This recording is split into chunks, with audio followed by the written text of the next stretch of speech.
نحمدہ ونصلی علی رسولہ الکریم اما بعد فاعوذ باللہ من الشیطان الرجیم بسم اللہ الرحمن الرحیم رب اشرح لی صدری ویسر لی امری واحلل عقدۃ من لسانی یفقہوا قولی۔ السلام علیکم ورحمۃ اللہ وبرکاتہ۔ کیا حال چال میری پیاری بہنوں کے؟ اللہ سبحانہ و تعالی ہمیں اپنی رحمتوں اور بخششوں سے ڈھانپ لے۔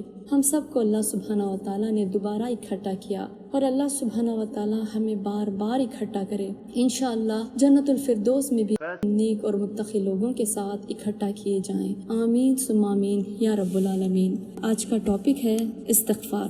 حضرت ابو ہریرہ رضی اللہ تعالیٰ عنہ سے روایت ہے، انہوں نے کہا میں نے رسول کریم صلی اللہ علیہ وسلم سے سنا، فرما رہے تھے اللہ کی قسم میں تو ہر روز 70 بار سے زیادہ اللہ کے حضور توبہ اور استغفار کرتا ہوں۔ مسلم کی ایک اور روایت میں ہے کہ رسول کریم صلی اللہ علیہ وسلم ہر روز کم از کم 100 مرتبہ استغفار کرتے تھے۔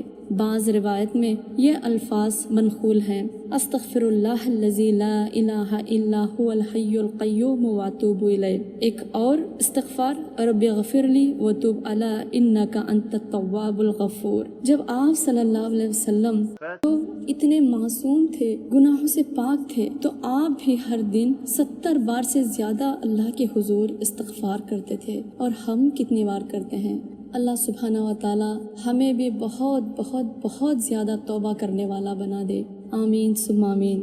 حضرت عبداللہ بن مسعود رضی اللہ تعالی عنہ سے روایت ہے کہ انہوں نے 2 حدیثیں بیان کی، ایک تو رسول کریم صلی اللہ علیہ وسلم سے اور دوسری اپنی طرف سے۔ آپ نے فرمایا کہ مومن کو اپنے گناہ سے اتنا ڈر لگتا ہے جیسے وہ پہاڑ کے نیچے بیٹھا ہو اور اسے اندیشہ ہو کہ یہ پہاڑ مجھ پر نہ گر پڑے۔ اس کے برعکس بدکار آدمی اپنے گناہ کو اتنا ہلکا سمجھتا ہے جیسے ناک پر مکھی بیٹھی ہو اور اس نے ہاتھ ہلا کر ایسے اڑا دیا ہو۔ پھر فرمایا اللہ تعالیٰ اپنے بندے کی توبہ پر اس سے بھی زیادہ خوش ہوتا ہے جس قدر وہ شخص خوش ہوتا ہے جو دوران سفر ایک ایسے مقام پر پڑاؤ کرے جو ہلاکت کی جگہ تھی، اونٹنی اس کے ساتھ ہو جس پر کھانا دانا لدا ہو اس کا، چنانچہ وہ تکیے پر سر رکھ کر سو جائے، جب اٹھے تو اونٹنی ساز و سامان سمیت غائب ہو۔ پھر اس شخص پر بھوک اور پیاس یا جو اللہ کو منظور ہو اس کا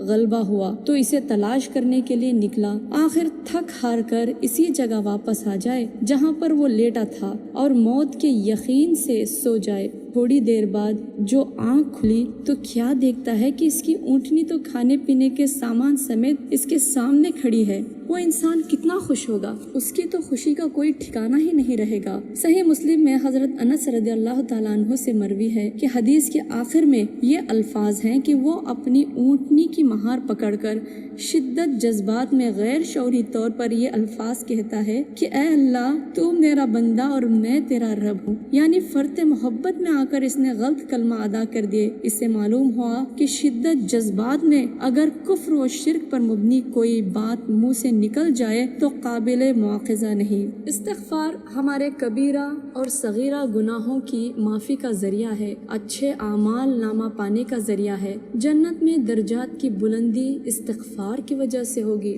رسول کریم صلی اللہ علیہ وسلم کا ارشاد مبارک ہے جو شخص پابندی سے استغفار کرتا ہے اللہ تعالیٰ اس کے لیے ہر فکر سے کشادگی اور ہر تنگی سے راستہ بنا دیتے ہیں اور اس کو ایسی جگہ سے روزی دیتے ہیں جو اس کے وہم و گمان میں بھی نہیں ہوتی۔ ہم کتنا تڑپتے ہیں، کتنے وظیفے کرتے ہیں کہ ہماری روزی میں برکت ہو، کتنا آسان ترین نسخہ ہے روزی بڑھانے کا، صحت کا، اولاد میں زیادتی کا کہ استغفار کریں۔ استغفار کی برکت ایسی ہے کہ اللہ عز و جل راضی ہو جاتے ہیں، بند تالے کھل جاتے ہیں، تنگیاں دور ہو جاتی ہیں، حالت بہتر ہو جاتی ہے۔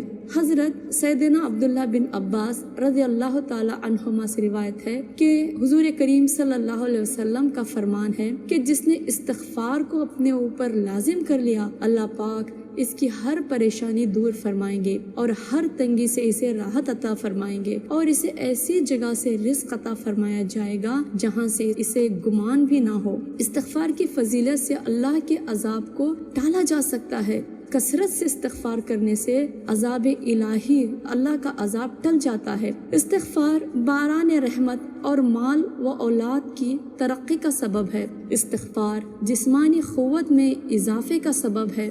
ہم کتنے پروٹین شیک لیتے ہیں کہ ہمارے جسم میں قوت آ جائے، طاقت آ جائے اور ہم صحت مند تندرست ہو جائیں۔ استغفار ہر چیز کا، ہر مرض کا علاج ہے۔ استغفار خوشگوار زندگی کا سبب ہے۔ ایک حدیث میں ہے کہ اللہ سبحانہ و تعالیٰ فرماتے ہیں، اے ابن آدم، اگر تمہارے گناہ آسمان تک پہنچ جائے پھر تو مجھ سے مغفرت طلب کرے تو میں تیری مغفرت کر دوں گا اور مجھے کوئی پرواہ بھی نہیں ہوگی۔ اللہ کو کیا پرواہ ہوگی، وہ تو ہر چیز کا مالک ہے۔ استغفر اللہ الذی لا الہ الا هو الحی القیوم واتوب الیہ، میں اس اللہ سے معافی مانگتا ہوں جس کے سوا کوئی معبود نہیں، وہ زندہ اور کائنات کا نگران ہے اور میں اسی کے حضور توبہ کرتا ہوں۔ دن میں کئی دفعہ صبح و شام چلتے پھرتے استغفار پڑھنے کی عادت ڈالیں۔ استغفر اللہ کو صحیح طریقے سے پڑھنا بہت ضروری ہے۔ اگر ہم استغفر اللہ کے بجائے استغفر اللہ پڑھ دیں پھر یہ غلط ہو جائے گا۔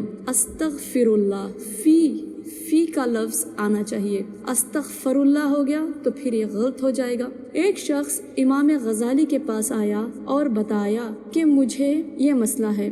انہوں نے کہا کہ استغفار کر۔ حیران ہوا کہ میں اپنا اتنا بڑا مسئلہ بتا رہا ہوں اور آپ ہیں کہ مجھے استغفار کرنے کا کہہ رہے ہیں۔ پھر اور دوسرا شخص آیا اور اس نے بھی کہا کہ مجھے کچھ ایسی پریشانی ہے، تو انہوں نے کہا کہ آپ بھی استغفار کریں۔ اور پھر تیسرا آیا، پھر چوتھا آیا، ایسا ایک کے بعد ایک درس میں آپ سے کئی لوگوں نے مسئلوں کے حل پوچھے تو ساروں کو ایک ہی بات بتایا کہ استغفار کرو، استغفار کرو۔ ان کے ایک دوست نے یہ سب دیکھا اور وہ آ کر پوچھے کہ ہر بندے کو استغفار کا ہی کہہ رہے ہو، سب کا الگ الگ مسئلہ ہے، ہر ایک کو ایک ہی بات استغفار کرو۔ تو انہوں نے کہا تم نے سورہ نوح نہیں پڑھی؟ حضرت نوح کیا کہتے ہیں اپنی قوم کو؟ استغفار کرو، اللہ اولاد دے گا، رزق دے گا، بارش دے گا، ہر مسئلے کا حل تو استغفار ہے۔ ہمیں بھی کثرت سے صبح و شام استغفار کرنا ہے۔ اللہ سبحانہ و تعالیٰ اپنی رحمت سے ہم تمام کے بھی گناہوں کو معاف فرمائے، ہم پر اپنی رحمت نازل فرمائے اور ہمارے درجات کو اللہ سبحانہ و تعالیٰ بلند فرمائے۔ آمین ثم آمین یا رب العالمین۔ وآخر دعوانا ان الحمد للہ رب العالمین۔ سبحانک اللہم ربنا و بحمدک اشہد ان لا الہ الا انت و نستغفرک و اتوب الیک۔ السلام علیکم ورحمۃ اللہ وبرکاتہ۔